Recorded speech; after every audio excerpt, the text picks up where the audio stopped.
ದಾರಿಲಿ ಹೋಗೋರ್ನೆಲ್ಲ ಕರ್ಕೊಂಡ್ ಬರ್ತೀಯನೋ? ದೊಡ್ಡಮ್ಮ ಅಮ್ಮ. ಯಾವ ದೊಡ್ಡಮ್ಮ? ಯಾರಿಗೋ ದೊಡ್ಡಮ್ಮ?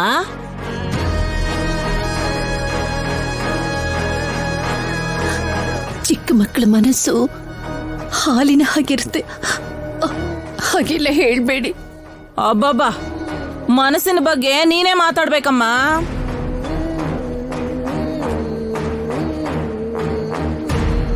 ಪಾರ್ವತಿ, ಅದು ನಿನ್ನ ಹತ್ರ ಮಾತಾಡೋಕ್ ಬಂದೆ ನಾನು. ಬಂದನೆ ಬಿಟ್ಟು ಹೋದ್ಮೇಲೆ ಮಾತಿನ್ಯಾಕೋ? ನಮ್ಗಿವಾಗ ಮಾತೆಲ್ಲ ಬೇಡ, ನಮ್ಮಷ್ಟಕ್ಕೆ ನಮ್ಮನ್ ಬಿಟ್ರೆ ಸಾಕು.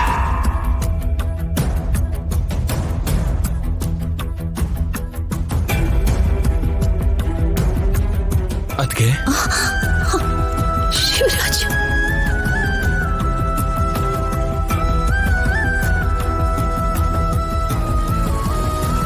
ಮನೆಯಿಂದ ಓಡ್ಸದ್ಮೇಲೂ ಅತ್ಗೆ ಅಂತ ಕರಿತಿದಿರಲ್ಲ ಅಳಿ ಅಂದ್ರೆ.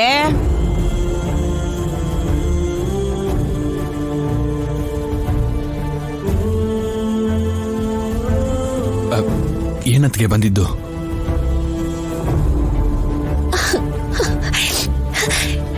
ಶಿವರಾಜು, ನಿಮ್ಮ ಅಣ್ಣನಿಗೆ ಪ್ರಜ್ಞೆ ಬಂತಪ್ಪ.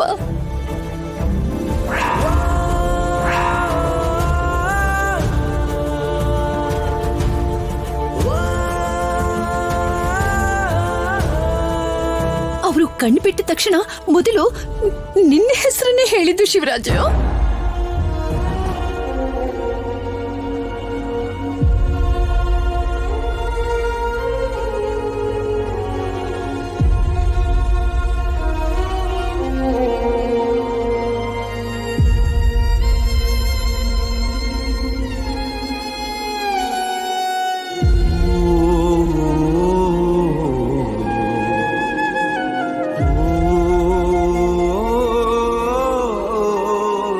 ಅಣ್ಣನ ಮನೆ ಕರ್ಕೊಂಬಂದ್ರ ಅದ್ಕೆ?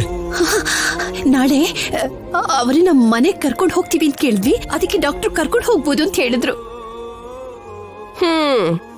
ಯಾರಿಗೆ ಏನಾಗ್ತಾರೆ ಅಂತ ನಾವಿದನ್ನೆಲ್ಲ ತಲೆಗೆ ಹಾಕೋಬೇಕು. ಪಾರ್ವತಿ, ಹಾಗೆಲ್ಲ ಮಾತಾಡ್ಬೇಡ ಪಾರ್ವತಿ. ಇವರಿಬ್ರು ಒಂದು ತಾಯಿ ಮಕ್ಕಳು.